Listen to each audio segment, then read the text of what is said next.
The Family That Vanished, the McStay Mystery. It was a quiet February evening in Fallbrook, California, when a neighbor noticed something strange.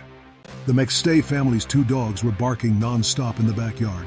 The lights inside the house were still on, but no one had seen the family in days.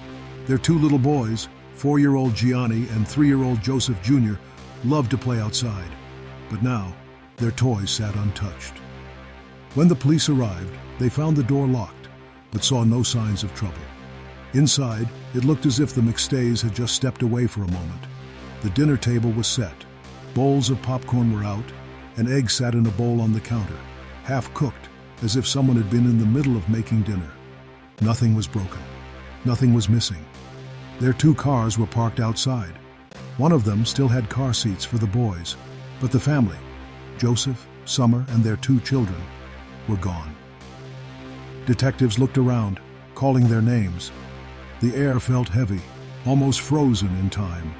Phones, wallets, and laptops were still in the house. There was no sign of a fight.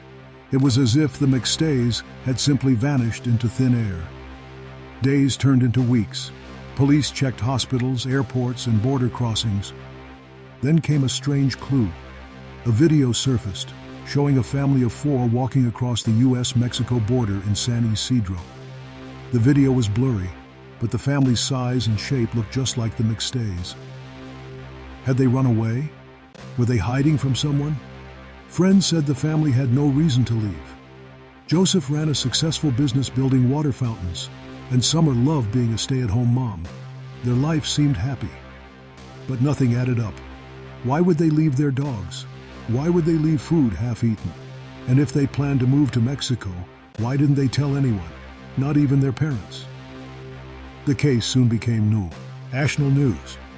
People across America were asking the same question. Where did the McStay family go? For months, detectives followed tips that led nowhere. Some thought the family had gone on vacation. Others believed they were in hiding.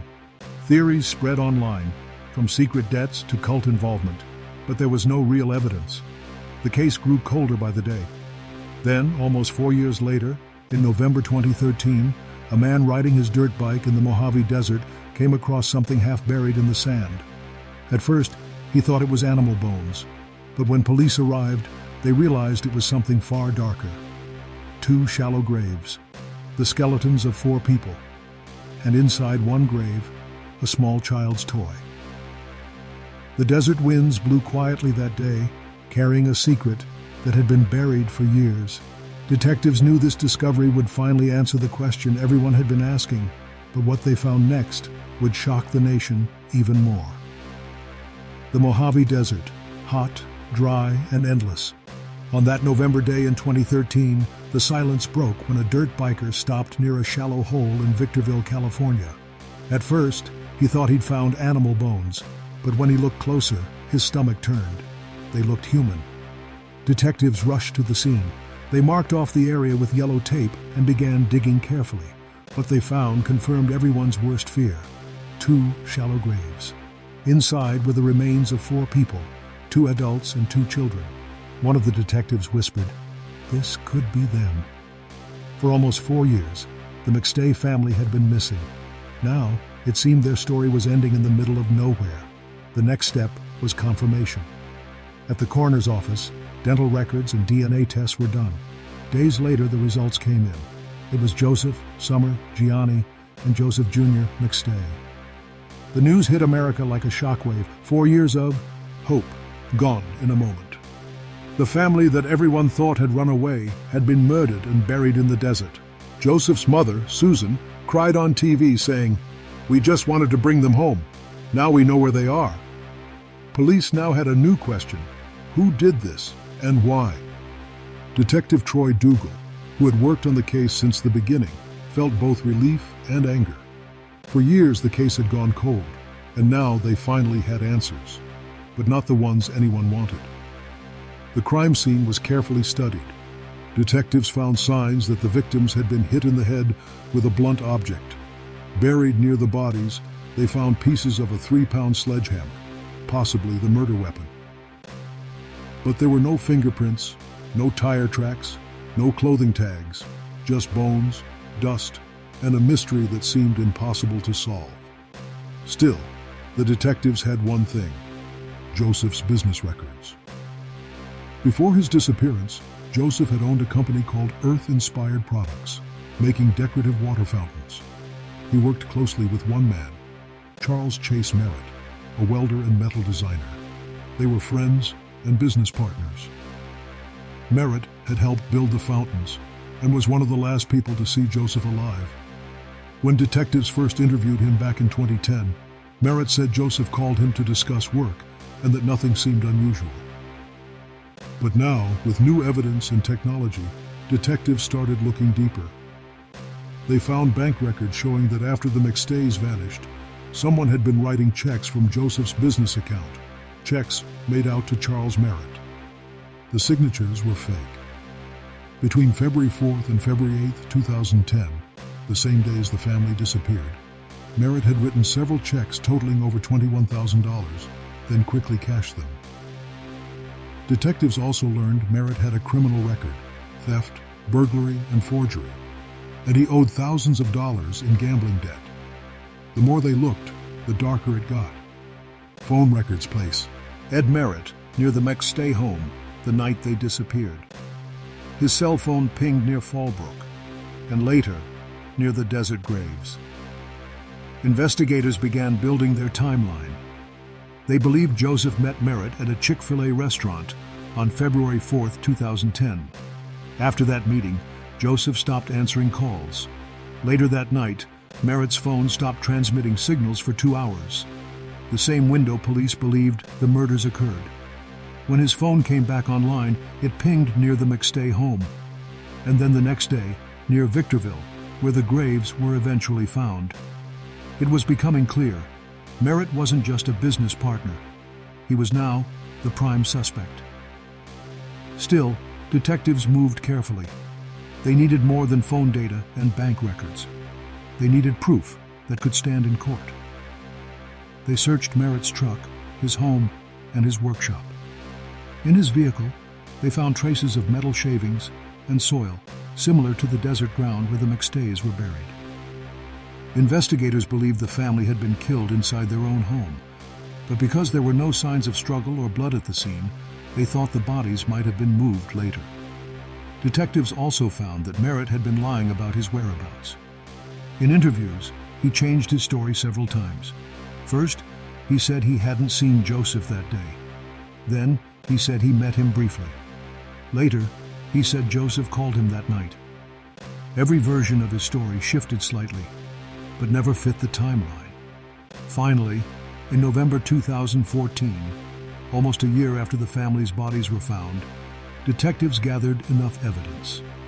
They arrested Charles Merritt, charging him with 4 counts of first-degree murder. The arrest shocked everyone who had followed the case. Merritt had appeared on TV interviews defending Joseph, saying he couldn't believe his friend would leave his family, and now he was accused of killing them. During the press conference, Detective Dougal said, "We believe this was a business dispute that turned violent." Merritt was calm when arrested. He told reporters, "I'm innocent. They're wrong." As the case moved toward trial, more disturbing details came out. Prosecutors said Merritt was angry with Joseph over money. He had been cut off from payments for his work. They said greed drove him to murder the entire family to cover up his theft. Defense lawyers argued there was no DNA, no blood, and no weapon that directly connected Merritt to the crime. They said the evidence was only circumstantial. For years, the case dragged through court. Thousands of pages of evidence, hundreds of witnesses. The trial became one of California's longest-running murder trials. In 2019, after months of testimony, the verdict finally came in. The jury found Charles Chase Merritt guilty on all 4 counts of murder. When the verdict was read, Joseph's mother held a photo of her son and whispered, "Justice." The judge later sentenced Merritt to death for the murders of Joseph, Summer, and their 2 children. Outside the courthouse, reporters gathered around the family. Susan McStay said, "We waited 9 years for this moment. We can finally let them rest." But even with justice served, something still didn't feel complete. Many people wondered how Merritt could have done it alone. moving 4 bodies, driving hours into the desert, and covering everything up so carefully. Some still believe there's more to the story, that someone else helped him, or that part of the truth remains buried under the California sand. Detective Dougal once said in an interview, "The case is closed, but questions still remain." For those who followed the McStay mystery from the start, that question remains heavy. How could a trusted friend destroy an entire family? And just when everyone thought the story had ended, a hidden piece of the puzzle appeared. Something found years later in a storage box that week, but raised new doubts about what really happened in the McStay home that night. Years after the trial ended, the McStay family's home in Fallbrook still stood quietly on the corner of Avocado Vista Lane, the same house where dinner was left unfinished and the family vanished without a trace. To outsiders, the case was solved. The killer was in prison. Justice had been served. But for detectives who lived and breathed this investigation, something about it still felt incomplete. Detective Troy Dougal kept revisiting old evidence, reports, photographs, and interview notes that filled boxes in the San Bernardino County archives. One day, while sorting through storage records, he found a cardboard box labeled Unprocessed Evidence, 2010. Inside were small items collected from the McStay home during the first search, things that hadn't been analyzed with newer technology at the time. Among them was a worn USB drive and a dusty notebook. When investigators examined the USB drive, they found Joseph's business files and emails. Buried deep in one folder was an unsent draft, an email addressed to Charles Merritt. It read, "Chase, I've been checking the books. We need to talk about missing money. Let's meet tomorrow." The date? February 3rd, 2010, one day before the family disappeared. Detectives had always believed money was the motive, but this draft added a new layer. It wasn't just business frustration. Joseph had found something wrong in the accounts and was about to confront Merritt face to face. That small discovery gave new weight to the theory that the argument turned violent. Still, one question haunted the case. Could Merritt really have done it all alone? The drive from Fallbrook to Victorville was more than 100 miles, and the graves were deep enough to take time and strength to dig. Some investigators privately wondered if someone else had helped Merritt that night, or if he had borrowed another vehicle to transport the bodies, but nothing in the evidence ever proved a second suspect. The trail had gone cold years before, and there was no new DNA, no new witness, nothing solid enough to reopen the case. Even so, every time a desert storm swept across Victorville, detectives couldn't help but wonder if more evidence still lay buried under the sand. Back in Fallbrook, the McStay home eventually went up for sale. The rooms were empty, but faint marks remained. The places where the boys' drawings once hung. The playroom door that still had stickers with their names. Neighbors said it felt like the house was frozen in time. Joseph's brother, Michael, visited once before it sold. He stood in the living room, looking at the counter where eggs had been left sitting in a bowl. He whispered, they didn't know what was coming. For him, and for many who followed the case, the McStay mystery wasn't just about a crime. It was about how ordinary life can disappear in a single night. People across America were left with heavy hearts. Parents began locking their doors earlier. Communities grew cautious about trust. The case reminded everyone that sometimes danger hides in familiar faces. In 2020, 10 years after the disappearance, a small group of true crime investigators revisited the story for a documentary. They spoke to retired detectives, family members, and forensic experts. One expert revealed that the desert where the family was found has shifting sands that can uncover new items years later. If more evidence exists, he said, it may surface one day. That thought has kept the case alive in public memory. Though Merritt remains on death row, some believe he might still be hiding the full truth, that he took secrets to protect someone else or covered debts we'll never know about. Detective Dougal, now retired, once said in an interview, I think about those 2 little boys all the time. I think about how their parents tried to give them a good life. No matter how long I've been off the job, I'll always wonder what really happened inside that house. The McStay family's story is one of love, loss, and betrayal. A chilling reminder that evil doesn't always come from strangers. Sometimes it walks right beside you, smiles at you, and calls you friend. Today, near the desert where they were found, a small memorial stands. Visitors leave flowers, teddy bears, and handwritten notes that say things like, "Rest easy, angels," and "You are not forgotten." The wind moves softly across the sand, whispering through the brush, carrying echoes of a family that once was.